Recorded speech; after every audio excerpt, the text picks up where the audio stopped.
Yes, good morning and a warm welcome to this week's edition of the Dialogue on Salt TV. My name is Prince Apollo. Welcome to the big show where we look at the major events of the week. A lot is happening. Politicians and political formations are very busy in preps for the 2026 general elections, and will be deeply looking into the processes and what is happening within those political parties. The NRM is preparing for their primaries, which are actually due next week, and the concerns about violence within the membership of the NRM is also a matter that has been part of the public discourse this week as the party negotiates to see how they can reconcile the fighting groups within the NRM.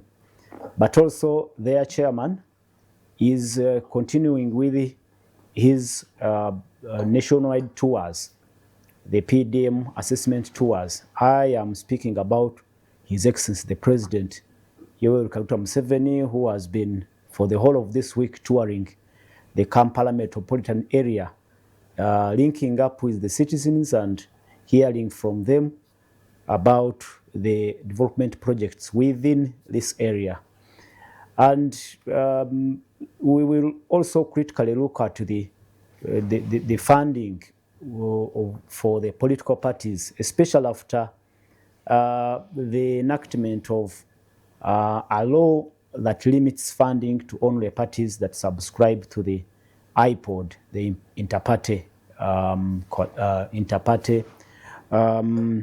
platform for dialogue. And this now sets a new direction for these parties as to whether they must subscribe to the IPOD or they rather look for other sources of funding, because they will not access government funding if they are not into IPOD. And at this point, looks like the largest opposition party, NUP, and FDC may lose out on this government funding, because their position has been on the extreme against the membership of IPOD and its composition and its processes. But on the panel this morning, Dr. Gerard Wereho-Wanzala is very ready to take us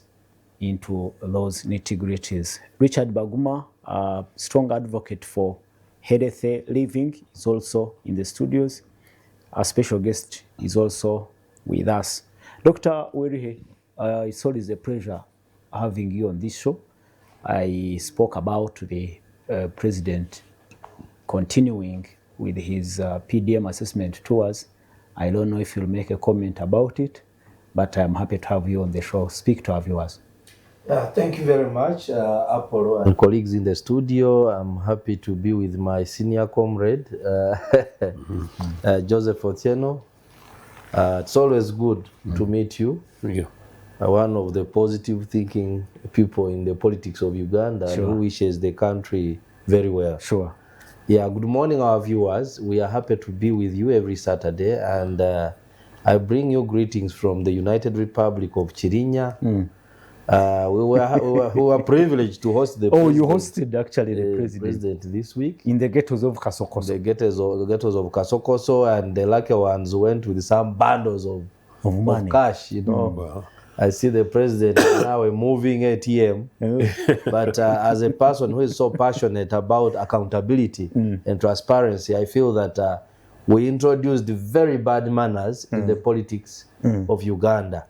It's not good for, I insist that it's not good for political leaders to move throwing money here. you see boys coming, hey, muzei, muri bameka, obukadde bubwo, you know, we are throwing money like we are playing with the toys. He's here a and there judge in a country that is very much impoverished.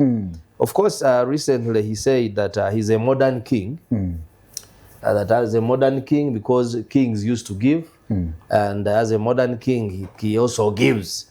But you see, if I recollect, President Museveni has been one of those who have castigated traditional leaders, the kings, the kabakas, because he used to say they were too corrupt that they were even selling the human beings to the Europeans. So if we go this way, the way we are doing, then we might even end up selling resources to throw around the money. Dr. Janet Duwere Wanzala is a public policy researcher, but he is also an associate lecturer at Uganda Management Institute. Happy to have you always.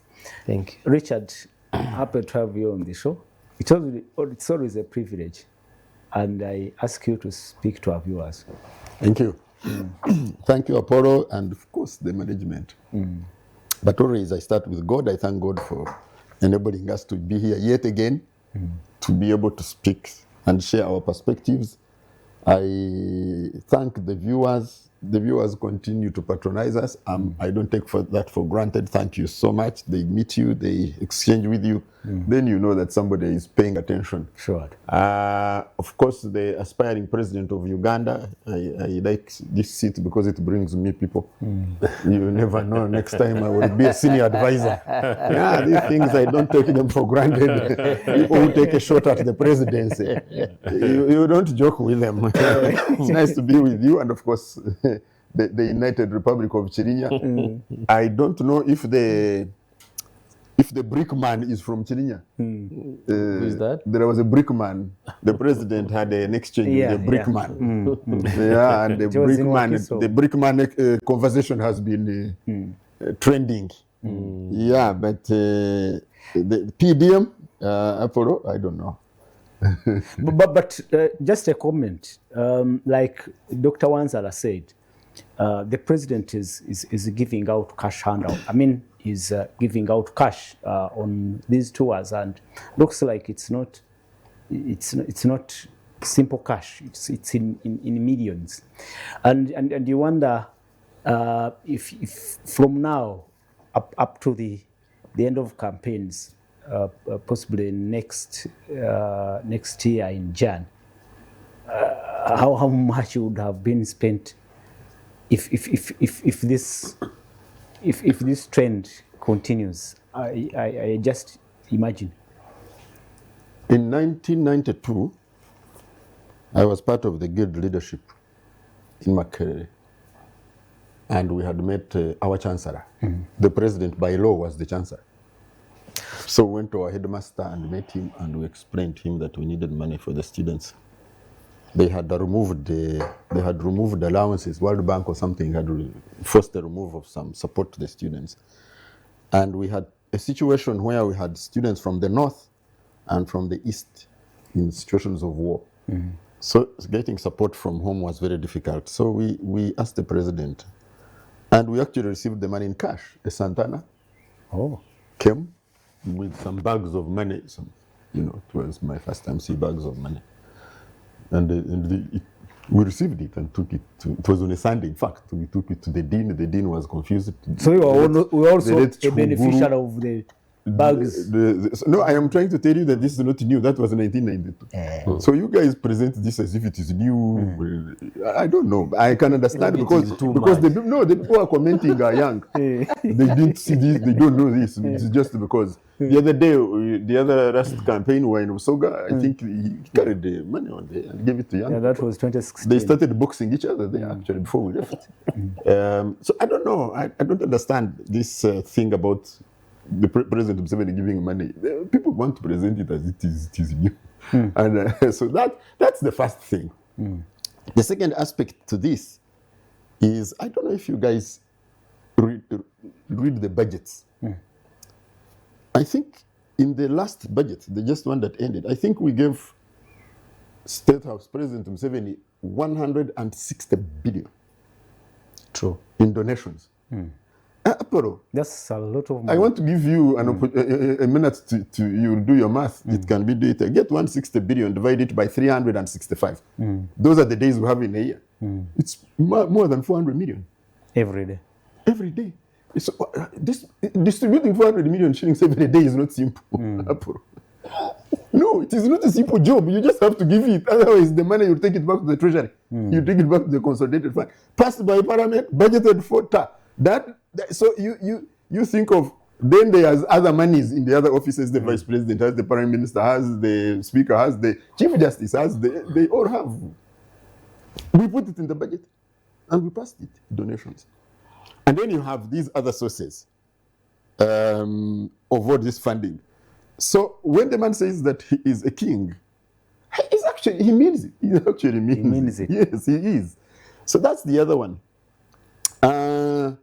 The third thing is that really when we are in politics and in leadership, because the guys don't see services, the money they get from us is just this money which they can extract during these times. That's what they get. So they try to extract as much as they can out of it. The other point, I am trying to shorten them up, is that when you have been in leadership for 40 years and you have been giving promises, because I told you that in the State of the Nation address, I can sit here with Werike and we debate. There are certain things that will be there. And they were said the other time and they were said the other time. There are certain roads that they will say that road is going to be done. And it will be next year. So you have, sometimes you don't really have much to tell people. So the envelopes talk. The handouts compensate for unfulfilled promises. They are an alternative. Okay. Yeah, they are, no, not unfulfilled promises. They are an alternative to what you would have said. Oh. So the words translate into envelopes. Yes, because it's a patronage system. It's a patronage system. You see, the thing is, Apollo, is we see the cash that is given to these people here. We don't talk about the monies that are given. We only talk about the 100 million to MPs. Then we run with that a little bit. Then we talk about 60 million to these cultural leaders. 60 million per month. I don't know if you sit down to calculate that somebody is giving you 2 million shillings every day. And so it's the patronage system that has been constructed. So the end user, that when you give them cash, when will you come back to them? So we can debate this. It has negated democracy, obviously. But that's another point. Will you sustain it up to the end of? Because you are paying taxes. In fact, the money that is being collected is more. This time they collected 100 billion in surplus. So and you gave him 160 billion in money, and that is an increment. And next year you will increase it up. So yes, it is sustainable in that way. Privileged to have Honorable Atieno Joseph, and Joseph is a Pan-Africanist, but also a political analyst. I like the fact that you worked closely with Dr. Milton Obote, the late. Speak to our viewers. I'm a Ugandan nationalist. Sure. And I genuinely get sad about this country. But thank you for having me. Gerald was amongst the young hopes who knocked on my door at Uganda House. And he talks about it very commonly. And so sometimes on air, I just want to ask him that we should sit again and have a serious conversation. And sure. Absolutely got nothing to do with Gerald, myself, Uganda People's Congress, Uganda House. But possibly not even about this country, but it's really about our future as a peoples in this country and our future as a continent. But our peoples, I think, as a race, African personality, if you see the engines that push Donald Trump,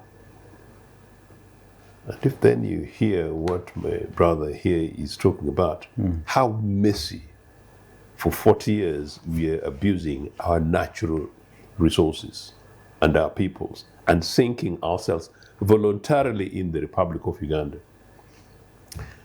And I know that the African citizens, some of whose origin trace from the Republic of Uganda, but they're in the squalid corners of Brazil, I shudder. And then when I look back and consider the impunity taking place in the Middle East, some in the name of religion, others into the extremes. And I know this is one of the areas where Africa is substantially conflicted, possibly even this panel, on whether or not who is the expert in being more Zionist than the average Jew. And for me, the nearest Jew I am related to is Obwana Jesus. And I'm completely convinced that Jesus is completely in tune with my position on the atrocities in the Middle East. And then if I see how power and privilege and how organization and leadership can sway Netanyahu, whom I saw progress over the last 20, 30 years, actually approximately 30 years, position himself to be what he is now, that is able to bully the world. And that when Barack Obama, my brother, is the #1 global citizen, that Netanyahu, the Israeli prime minister, never before then would be able to go and seek to sort of humiliate and snub him. It was not about Obama's Carter position or Biden position, simply, in my opinion, because Obama was black. And then I say sometimes, again, in the whole panel, including yourself, every other moment we shout racism. Just like in this republic, every other moment we shout identity politics, in quote, tribalism. But what stage do we take responsibility as Africans? What has just been stated from 1992 is a confirmation that there's some kind of criminal activity that's been taking place in this country. I'm saying that very deliberately, possibly since 1986. I had just escaped from Makerere University in 1987 after brutal torture by this NRA bunch and into exile.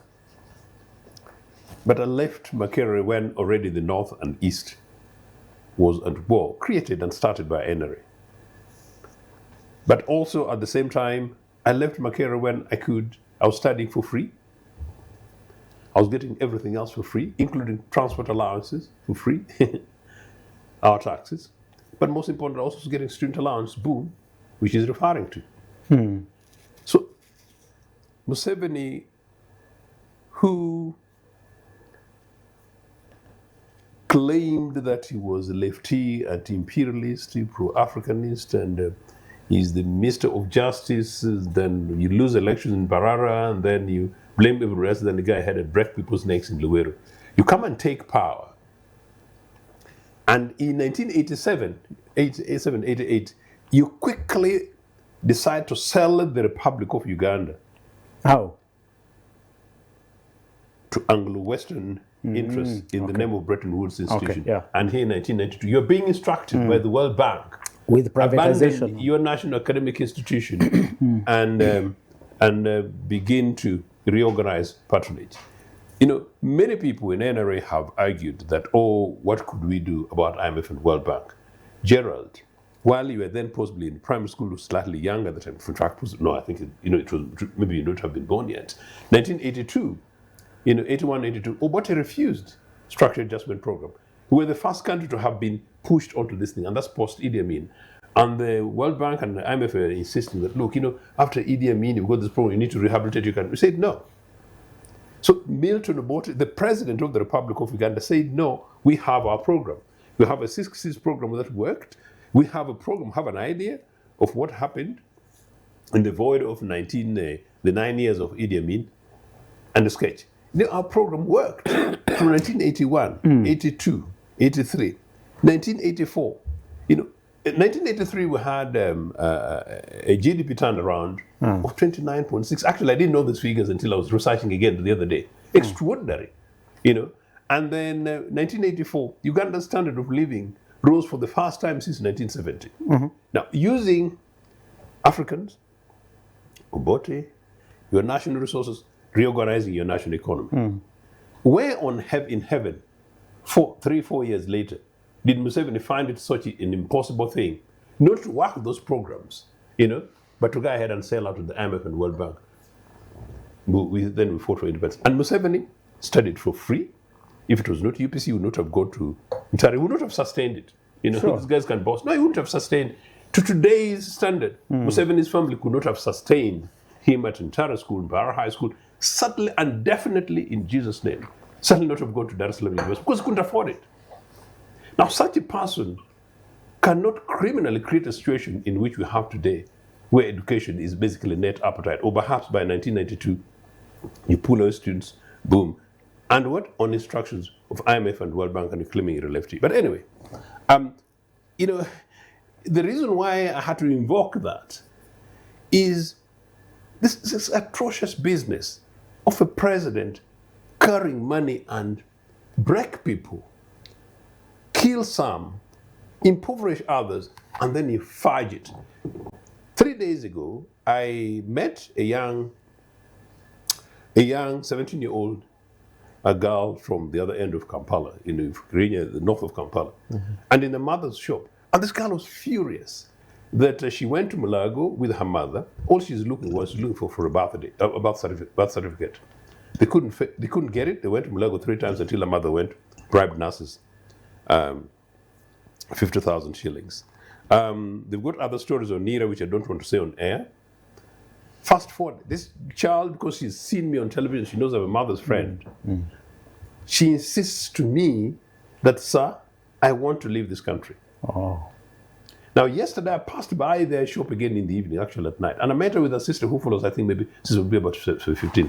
And they're saying in their group of pupils, Ugandans, their group of pupils, I mean, I didn't know it was this bad, that 16, 17-year-olds are actually saying they want to leave this country. And in Haki, the bigger one, the older one, said, I don't want to come back. Why? Because of the mess of the 40 years that we created. But then for my class, our social classes, sometimes actually we have this conversation and it will be business as usual. We actually don't know how bad it is. Now that girl, the mother has an average decent shop in Kampala, a grocery shop. So they're not particularly poor. But we know the majority of Ugandans are. Now, unfortunately, those who cannot leave Uganda and who cannot even leave the rural villages, whether in Bualasi or Bududa or indeed somewhere in Bulisa, they constitute the majority. Those who don't even know how to reach Hoima and they don't even know how to reach Kampala. They can't afford it. But Honorable, look, I mean, listening to the budget speech and the State of the Nation address, it paints a different picture of what the economy and development in this country is or stands. Are you saying those statistics are nothing to go by? I think that is what he's saying. I did not say we are poor. That is why I'm hurt. By the way, my daughter would say, that's why I'm hurt. That's why I'm sad. We are not poor. Our economy... The economy is growing? Money, and by the way, it's not economy from Rakitura. It's a national economy. I'm simply saying, and simply telling you that, look, we have a huge amount of money. We are a reasonably privileged nation state. But the economic power, the political power, and unfortunately the military power is in the hands of one group and certainly now one family. So Mr. Museveni plays with it. So that's why I gave him Mulago as an example. And again, we're going to select a different topic. So I don't see how you can justify giving 100 million shillings to one member of parliament, basically to help you pass a bill that is going to help you whip Karamojong prisoners, and that constituency has no hospital. Oh, so you're speaking about the misuse of funds. Misuse and abuse of public resources at the expense of the vast majority of Ugandans, in many cases, critical majority of Ugandans. I want to tell you quickly, there's no circumstance in which Milton Obote would carry cash in his pocket. He never did. President of this country tries. Mandatory election. That's what I wanted to ask you, actually. There's no circumstances that military. Were you also walking around with cash in bags No, at that time? that's why I invoked this. No. The only government that has ever served this country is the UPC government and tries. Anything else has been far. And as I said, in any other case, these guys need to be taken to Luzira. Because let me tell you this. Let me tell you very quickly. Milton Obode told me this on corruption, because I know we don't want to come back to this topic. Yeah. In 2002, Gerald, Obode told me at his balcony in Lusaka that for twice when he was president, the instruction was that no single member of his close family was allowed to have a bank account abroad. That is integrity, that is decency, and that's how much that guy took this country seriously and the resources of this country for Gerald and their children. Thank you so much, Honorable Joseph Ochieno. And Ochieno is a Pan-Africanist, but also a member of the Uganda People's Congress political party. And speaking about funds and bags of money, we need to look at the funding of the upcoming campaigns. Actually, we're in the middle of campaigns.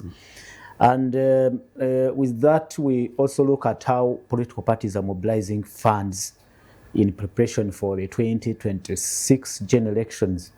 I don't think NRM has a problem with funds. Even from nominations, you would hear they've collected billions and billions. But I saw a letter by Honorable Norbert Mao.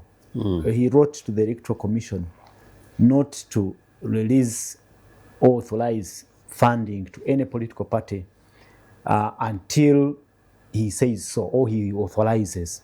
And this is in relation to the amendment that was made in the Political Parties and Organizations Act that ties government funding to the membership of the IPOD.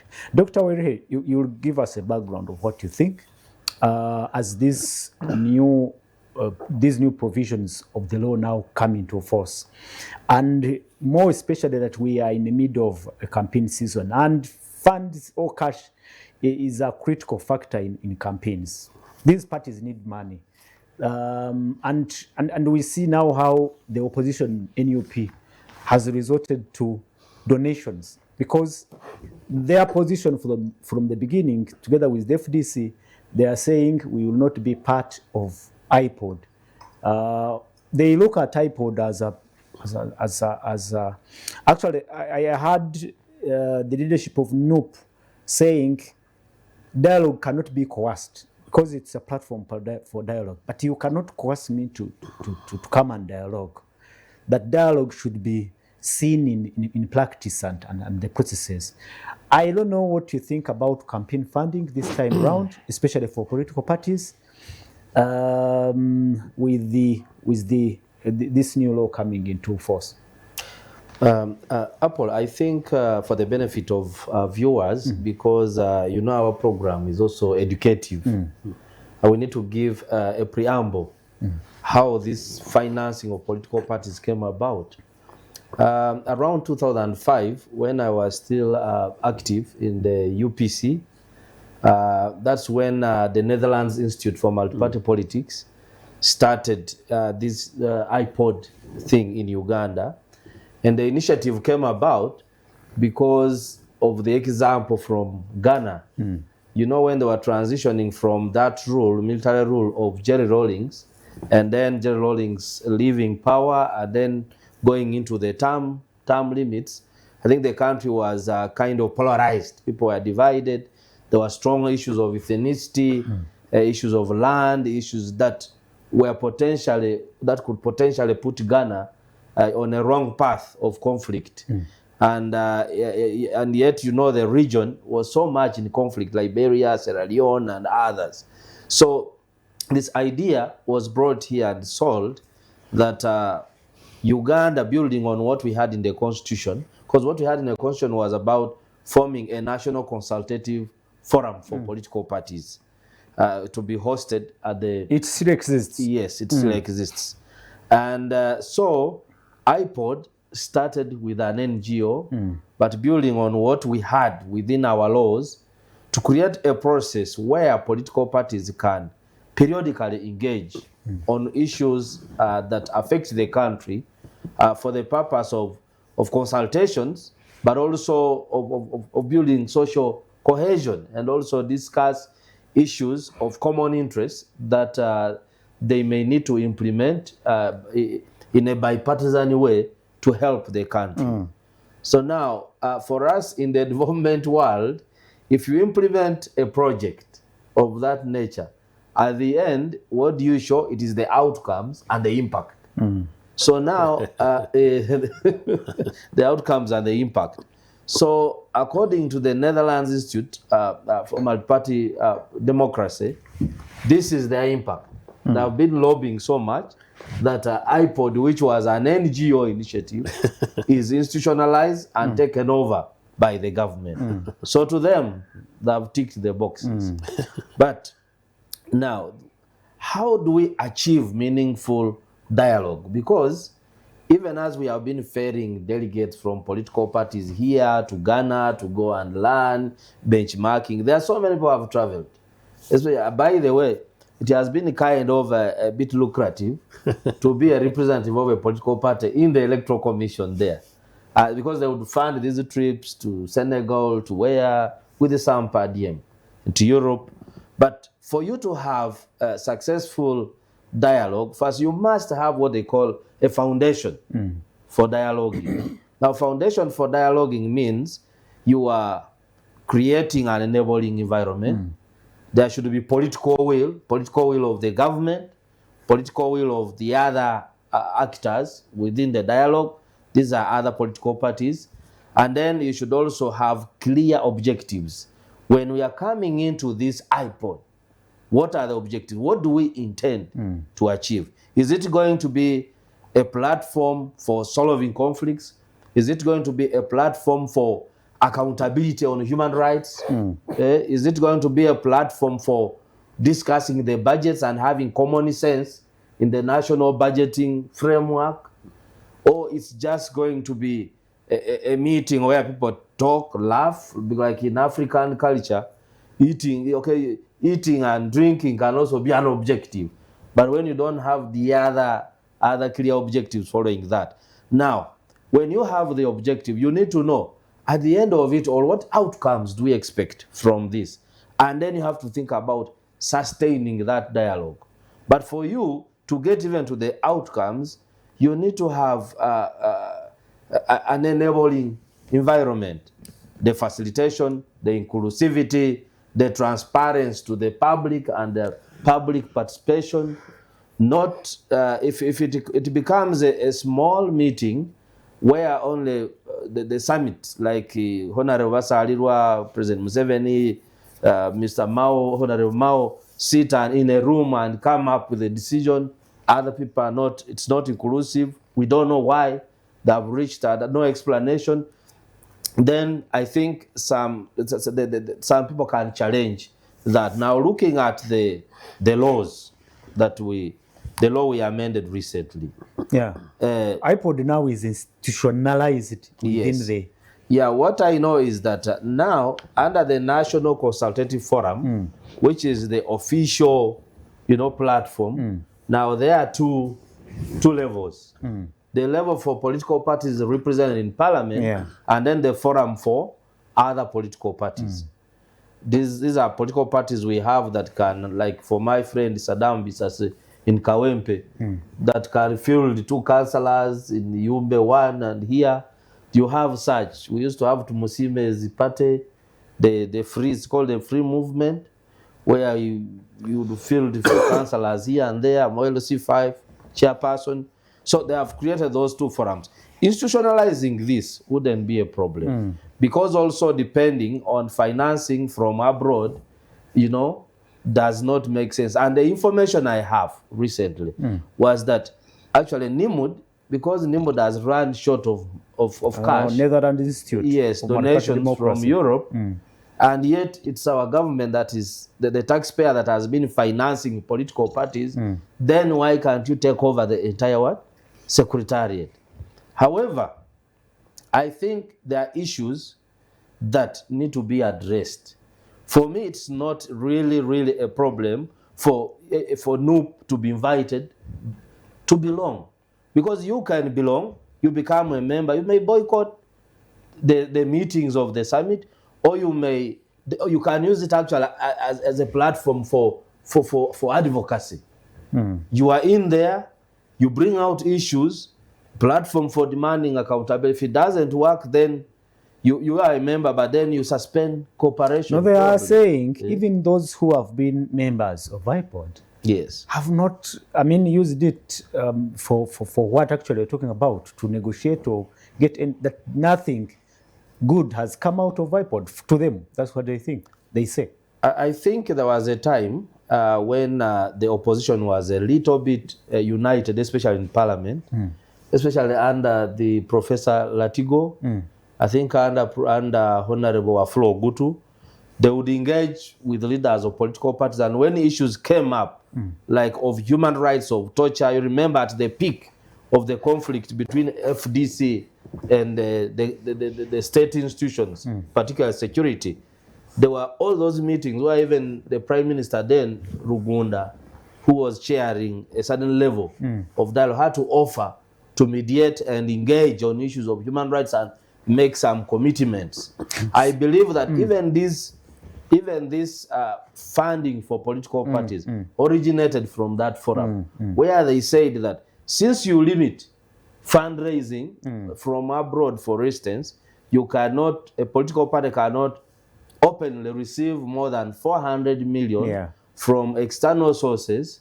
It is bad from doing that. So they said, now, if you limit us, and internally, we are not seeing sources of money. So then the taxpayer should fund the political parties, because political parties are public institutions. They are not, and also if you don't fund them, they may end up soliciting money from negative sources like terrorists and so forth, or lobby groups that may want to bring different agendas like homosexuality and so forth.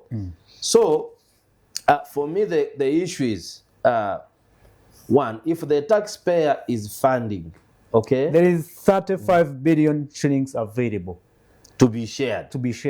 And in the estimations that we've seen, every party will be receiving, at least those that are already members of, have members of parliament, will be receiving 7.5 billion each. Because now they have changed the criteria of dividing that amount, that every party will receive an equal amount, an equal share. Now, so that is what is at stake. My only problem with the amendment was that when it was tabled, it was not given ample time to enable stakeholders have an input. Because we have a ruling here, you remember the age limit, where the courts ruled that sitting in Mbale, that where an issue is of public interest, a serious public interest like that, there should be proper consultation. Consultation means a place, there are people, presentations, and so they define what consultations are.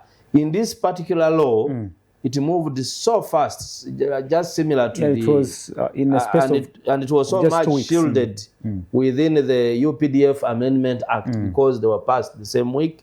So I think stakeholders were not concerned because if they were not consulted. If they were consulted, probably certain issues would have been ironed out at the legislation stage. For me, that issue, that blame, I put it on the Doesn't it leave the NUP and the FDC in a very tight corner, this situation now? I think having looked at the politics here, that money is very important in terms of facilitating. You can imagine every year, like NUP, a young party, receiving about 3.7 billion every year. For the 5 years, you can see they have headquarters, probably they might have saved some. But now the source has been cut. So if you cut, so that's why I'm saying, while I know that there are a lot of issues that are not right in Uganda, but it is ideal that these political parties should accept some dialogue. Use it as a forum. In case your issues are not taken up, use it as a platform for advocacy. You appeal to the public opinion. But when you boycott, probably it may serve propaganda value for you to appear like you are strong, you cannot talk to Museveni, and then you hate Museveni so much, you do what. But this country is beyond. So you believe NUP and FDC shouldn't have boycotted the iPod? They can join the iPod as members. But if certain issues are not being addressed in line with the correct laws, with the correct operating environment, you know, the policies that then use it as a forum, you could boycott some activities. But don't boycott the entire dialoguing. Quickly, do you think the donations, can NUP survive on these donations and possibly pull off a successful campaign in 2026? Yeah, before this, before the financing of political parties started, as you remember, a law was passed, but it took some time for the political parties to begin receiving the money. During that time, we had very strong campaigns here by Dr. Kizza Besigye, where he was fundraising, we don't know, but he used to receive the money. He had a lot of publicity. He had the convoys. He would meet his campaign, pay his campaign agents at polling stations. But still, there were limitations because there are areas where they could not even afford to pay the agents. So definitely, if you lose that level, that amount of income, trust me, it's going to cripple your activities. And if you want to grow, probably you may need those resources. And then lastly, when there are known sources of income to political parties, the parties also become accountable to the members. Yeah. But if 2-3 people finance, like I knew about FDC then, where the Honorable Nalama 5 would give 500 million as a person, and maybe Garuga Musinguzi gives 800 million. So you find 4 or 5 people are funding the entire campaign. Then what is your stake as a member? Because resources should come from members, and if the state is also financing part of the activities, then the sources become more transparent. All right. But in this circumstance, money could pass through people's mobile phone, and then they will build flats. They are not accountable to the political party. Thank you, Doctor. Richard, as it stands now, how do you see these political parties surviving, especially those that have taken a position not to be members of IPOD, and now with this new amendment, they are completely cut off from government funding? We have a group that puts on here that has been around. I want somebody to take me and show me where they have a bridge. A bridge? A brick. A brick? Or a kahuva of sand. Yeah. Then we have another group which has been around for a short while. They have a structure. They have a full-fledged headquarters. There is one which was here even much earlier. They had a foundation, I don't know the relationship, but they have an office where they sit. Even when they fight, this faction is seated here, the other faction, they have where to sit. How many, 50 years out of power or something. So the money that runs political parties cannot be coming from this government. It's a joke. It's a joke. And to say that my president will be handing over handouts for people to oppose him. Really? It's a joke. It can't be. I think that's a joke. That's the other issue. The institutions except the government. Governments are the only ones which give themselves power to force you to give them money every time. Yeah, they force you to give. If they don't that, they come beat you, rope you up, take your things. It's only governments. But places of worship, however huge they are, you know, parties and other groupings that for people who come together, they are inherently contributory. Yes, everywhere. donations. They are contributory. That is their nature. So President Trump's campaign will be largely funded by a gentleman called Aaron. Yeah. And that's it. A few billionaires will put together money and fund a candidate of another party. This is how they So NUP was right to take that decision. No, not to... I don't want us to mix issues. First is to understand that these institutions are largely contributory. So to try to say that it is governments which will be giving adequate resources for those opposing them to oppose them, I think is a fallacy.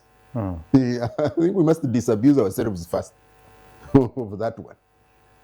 And then that the president and his group now are denying the most effective opponent of theirs money. And can that really be new? Of course, they will be denied the opportunity to go even meet. They will be stopped from a meeting. I told you the other time that you do not have to instruct a DPC to stop a youth meeting of NUP. No, they know. They know that that's what they are supposed to do. They don't have to wait for anybody's instructions. So to say that one will be giving you billions to go and oppose them, sure. So I think the premise of assumption is wrong ab initio. The thing is, you see, iPod is an NGO thing. Yeah, it is. This I belong to civil society. For us, we also have to. We have this thing, utmost good faith assumptions. We bring, let's put a group and they dialogue. Dialogue inherently starts from utmost good faith. Yeah, true. It is not there. We can't pretend and say there is good faith amongst these groups. So they undermine each other. They backbite each other. They cannot work together themselves. Just field one candidate who is strong in one constituency. Really. So what is it that? So my president, the usual very smart operator, he sees opportunity in every initiative. What is that? So he saw the opportunity initiative and said, here is an opportunity to deny NUP money. Oh. So you want me to take over iPod? Oh, thank you very much. Okay, I have taken it over under these circumstances. You must come here and what did they say? You must participate what? There is a word they use in the law. This law should go to court yesterday. These amendments should go to court yesterday. You say, I have been advocating for laws, as you know, Apollo, and we use private members. The first thing they knock you on is certificate of clearance from. You must not create a charge, but you see, on the consolidated fund. Richard, they have created a benefit for even the people who would be contesting these laws. Now they've said it that anything, if you are a member of iPod, automatically now you'll get some good money. Even if you have only one member of parliament, you'll get your more than 5 or 6, 7 billions. That's I was watching a video the other day. I think it's from Japan or China. One old man got very many kids. And they were doing a tag of rope tag. So there were many kids on the other side, and he was here alone. And the kids were overpowering him, this old man, but he had sweets in the pocket. So when they were starting to overpower him, he touched in the pocket and threw sweets. They all left the rope and went to pick it, and he wanted the tag, the rope tag. So Apollo, if I want to remove you from that chair, if my objective is to remove you from that chair, I do not mind if 5 other staff are promoted. My objective is to remove you from the chair. If others get promoted along the way, so be it. Yeah. So this for me is the way I look at this. It is your chairman pulling the He has taken another opportunity from an initiative. There is no money going to CSOs. Now, all the governments have become right-wing. And so, this institute was looking for you to put a tick, a success on its initiative. Oh, we advocated so much and the government took it off. But you have negated Thank you. Thank you so much, Richard. And viewers, we wish to go for a short break. And when we return, we'll continue to interrogate the future of multi-party democracy in this country, especially when political parties are struggling and others actually looking at an opportunity. They are looking at this new amendment as an opportunity now, because actually after those amendments, I don't know if it is by coincidence or what, many new political parties have sprung up. We are seeing every day new political party now being registered, and you can't say they may not be seeing the benefit now. But what happens? What is the future of multi-party democracy in Uganda, and how best will these political parties participate in the upcoming elections with all these limitations? Let's go for a break. When we return, the dialogue will dig deep more into this particular issue, and we'll return after a very short while.